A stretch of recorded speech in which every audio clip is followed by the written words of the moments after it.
Hi everybody. This short video is a reminder to you about how to get an array's values from a file. I've already got the program started. Look up here, there's a header comment at the top with some information about the program. It's followed by the include section and using namespace standard. You can go ahead and make the jokes about the abbreviation. Then in main, I've defined an array that can hold 100 integers. Now what? Well, here's some advice. Always write the main function first. That shows the big picture of the program. In our general program format rules, I'm asking you to put main right up here before any other functions. So let's look at the program from a high level.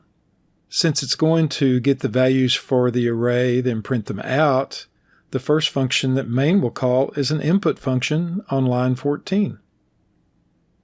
And that function will need the array in order to fill it with values. Thus, the array is a parameter to the function.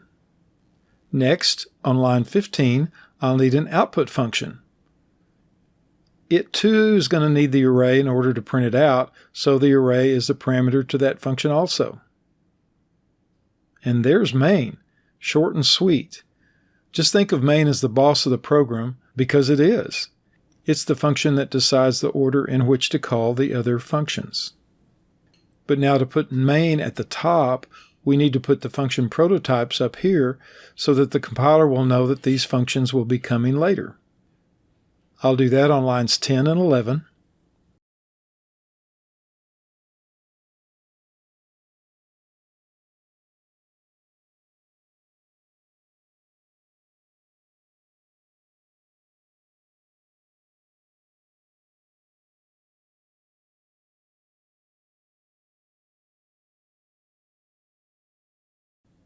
Notice the red squiggly lines under the prototypes. That's Visual Studio's way of telling you that it can't find those functions, which is okay because we haven't written them yet. On line 10, above the prototypes, let's define a global constant to represent the size of the array.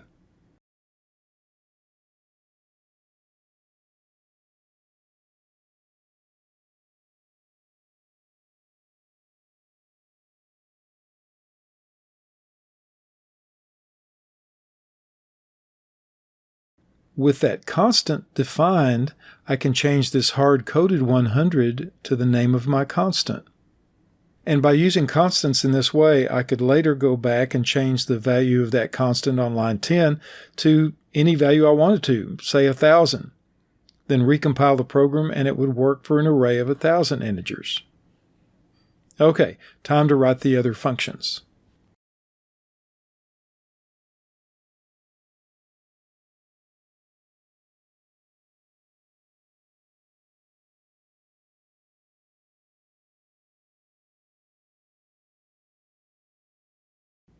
I just realized I forgot to put the return type of my functions in the prototypes, so I'll go back and fix that.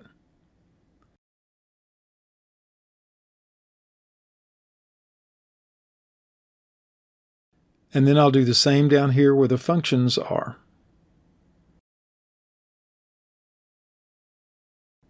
And just like that, no more red squigglies.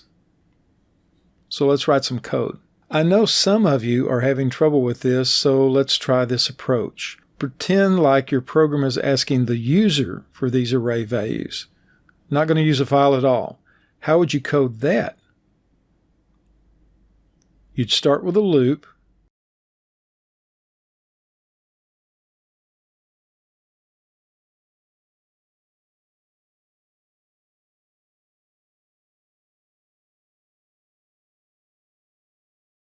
Notice the use of the constant again. Then you'd prompt for each value.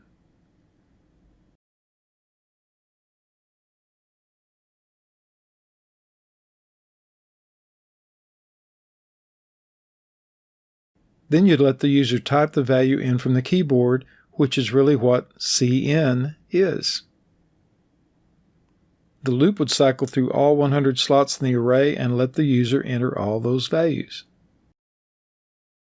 But I want to use a file that contains the values for the array. So I go back to the Include section, and on line 8, I say, please add the file library.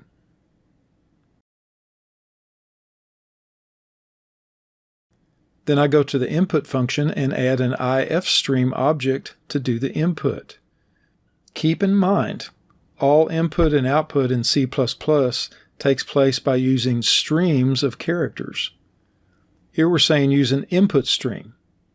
Cout is an object that uses an output stream. But please realize that cin is an input stream too. So in this case, I'm going to substitute one input stream for another. Namely, I'm going to replace the cin object with the infile object. And there's nothing special about the name infile. I just made that up because I'm getting input from a file. Since it's a file, I have to open it to use it. Now I've got my values stored in a file named numbers.txt in the folder where my project files are located. Make sure that your file is in the folder where your project files are. But now, what if the program can't find the file for some reason? I sure don't want to try and read in values from a non-existent file. So on line 29, I'll check to make sure it opened.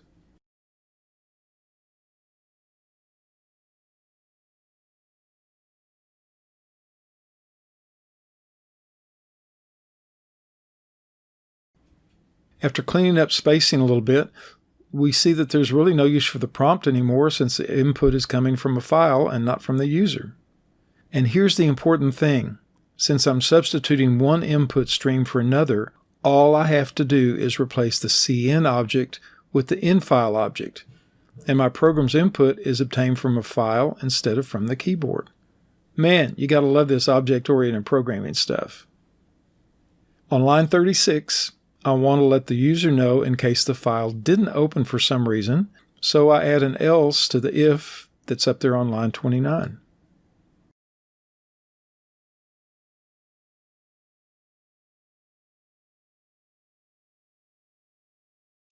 And that, my friends, takes care of the input function.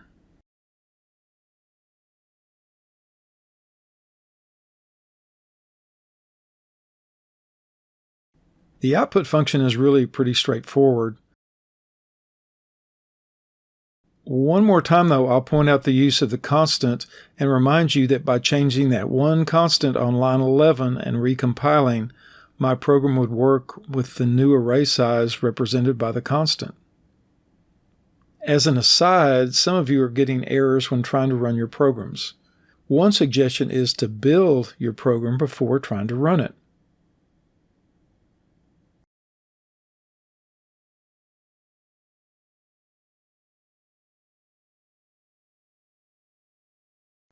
Down here, it shows that this build was successful, but if you had errors, the compiler would list them down here too.